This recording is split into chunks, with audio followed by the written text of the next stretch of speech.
ఇవన్నీ కూడా ఈ నగరాన్ని ప్రక్షాళన చేయడానికి, ఈ నగరాన్ని అంతర్జాతీయ స్థాయిలో ఎవరైనా వచ్చి ఇవాళ రేపు ఎయిర్ క్వాలిటీ అందరు చెక్ చేస్తున్నారు. మీరు పొద్దున్నే చూడంగానే హైదరాబాద్ ఆరెంజ్ కేటగిరీకి వచ్చింది. తొందరలోనే మనం ఇట్లనే వదిలేస్తే రెడ్ కేటగిరీకి పోద్ది.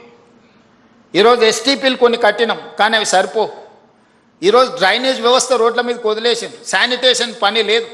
ఈరోజు చెత్త ఎత్తమంటే 5,000 ఆటోలు ఉచితంగా ప్రభుత్వం కొనిస్తే చెత్త ఎత్తాల్సిన ఆటో వాళ్ళు ఈరోజు మేము చేయము, మేము చేసిందే చెల్లుద్ది అన్నట్టుగా వ్యవహరిస్తున్నారు.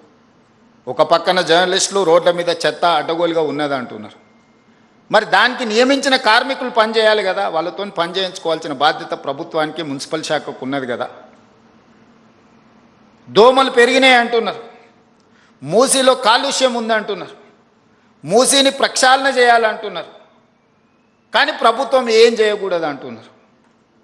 దోమల్ని నియంత్రించాలన్నా, చెత్త ఎత్తాలన్నా, మూసీని ప్రక్షాళన చెయ్యాలన్న డిమాండ్స్ వచ్చినప్పుడు ప్రభుత్వానికి ఏ కార్యాచరణ చేపట్టొద్దు అంటున్నారు. ఏ కార్యాచరణ చేపట్టకుండా ఇవి ఎట్లా సాధ్యమవుతాయో జర్నలిస్ట్గా మీరు నాకు సూచన చేయండి.